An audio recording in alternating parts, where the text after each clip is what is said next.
The assassination of Julius Caesar took place on March 15, 44 BC, a day forever known as the Ides of March. It was the result of a conspiracy among more than 60 Roman senators, led by Marcus Junius Brutus, Gaius Cassius Longinus, and others who feared that Caesar's growing power threatened the survival of the Roman Republic. Though he had been declared dictator perpetuo, dictator for life, Caesar had publicly refused the title of king. However, many Romans believed he sought absolute power, and rumors spread that he intended to make himself king and move the capital of Rome to Alexandria. This fear of monarchy, deeply ingrained in Roman political culture, drove the conspirators to take drastic action.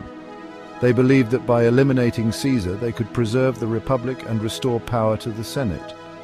As he entered the Senate chamber, the conspirators gathered around him under the pretense of offering a petition. The first blow came from Casca, who struck at Caesar's neck or shoulder. Shocked, Caesar turned to him and reportedly said, "Casca, you villain! What are you doing?" In a frenzy, the conspirators began stabbing him from all sides. He attempted to resist at first, but upon seeing Brutus among them, he is said to have uttered the now famous words, "Et tu, Brute," meaning, "You too, Brutus." Whether or not Caesar actually spoke these words is uncertain, as different ancient sources report different accounts. Some suggest that he said nothing at all, and simply pulled his toga over his head as he fell at the base of Pompey's statue, a deeply symbolic moment, as Pompey had once been his great rival. When the attack was over, Caesar lay dead with 23 stab wounds, though only one was determined to be fatal. The conspirators had expected to be celebrated as liberators, believing they had saved the Republic. However, their expectations were quickly shattered. Instead of praise, they were met with uncertainty and fear. Mark Antony, Caesar's close ally, used his famous funeral oration to turn public opinion against them. Presenting Caesar's will, in which he had left money and land to the Roman people, Antony incited the citizens to revolt. Riots erupted in Rome, forcing Brutus, Cassius, and their co-conspirators to flee. In the chaos that followed, power did not return to the Senate, but rather to a new alliance known as the Second Triumvirate, consisting of Mark Antony, Marcus Lepidus, and Caesar's adopted heir, Octavian. Despite their intentions, their assassination of Caesar did not restore the Republic. Instead, it paved the way for the fall of the Republic and the rise of the Roman Empire under Augustus. Sic semper tyrannis, meaning thus always to tyrants. Octavius, later known as Augustus, was born on September 23, 63 BC, in Rome. Caesar saw potential, so sent him there to train in Apollonia, a Greek city in modern-day Albania. In preparation for a campaign against Parthia, Octavius was surrounded by some of Caesar's best commanders, including Marcus Agrippa, who would later become his closest ally.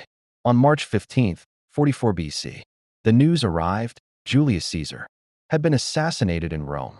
Octavius was only 18 years old when he learned that mentor and benefactor had been murdered. He also learned that Caesar's will named him as his adopted son and primary heir, granting him not only immense wealth, but also the loyalty of Caesar's troops. Octavius immediately decided to return to Italy. Though he was young and inexperienced, he was about to step into one of the most dangerous and pivotal moments in Roman history. The Roman legions were an ever-evolving beast, and it varied often based on region and the general involved.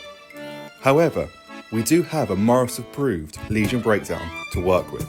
Each legion was made up of around 5,000 men. So if I say Augustus had 8 legions, we know that would be around 40,000 men, something even Bonnie Blue couldn't match. Within that, there would be 10 cohorts of 480 men. Sometimes, the first legion had double the men, because of reasons. Now here's the bit that catches people out.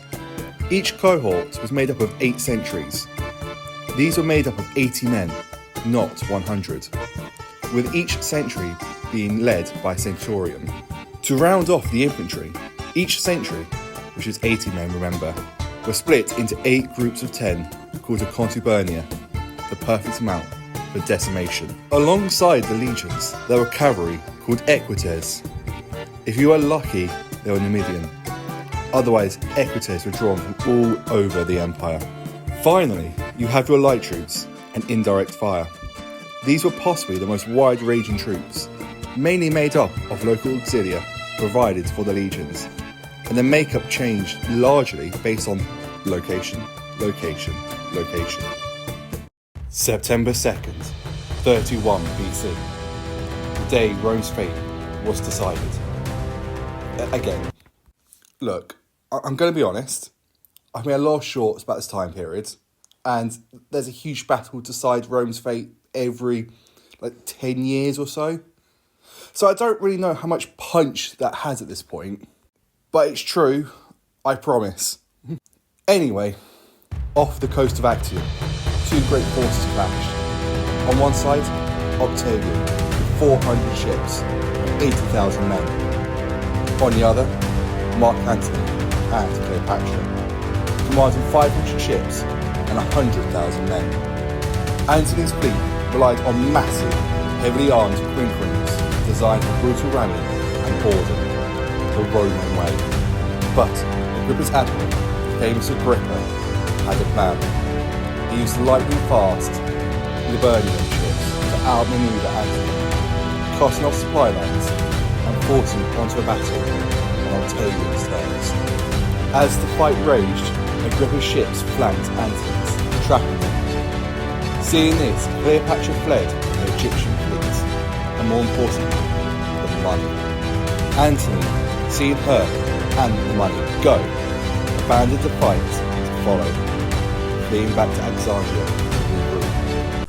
How did Augustus take control of Rome and turn a republic into an empire? After defeating Mark Antony in 31 BC, he reshaped Rome's political system forever. First, he pretended to restore power to the Senate in 27 BC, but in reality, he kept full control. The Senate gave him the title Augustus, marking the birth of the Roman Empire. He controlled the military, personally governing key provinces like Egypt and Gaul. While the Senate ruled weaker regions, he took tribunician power, letting him veto laws, and held Imperium Maius, making him the most powerful leader in Rome.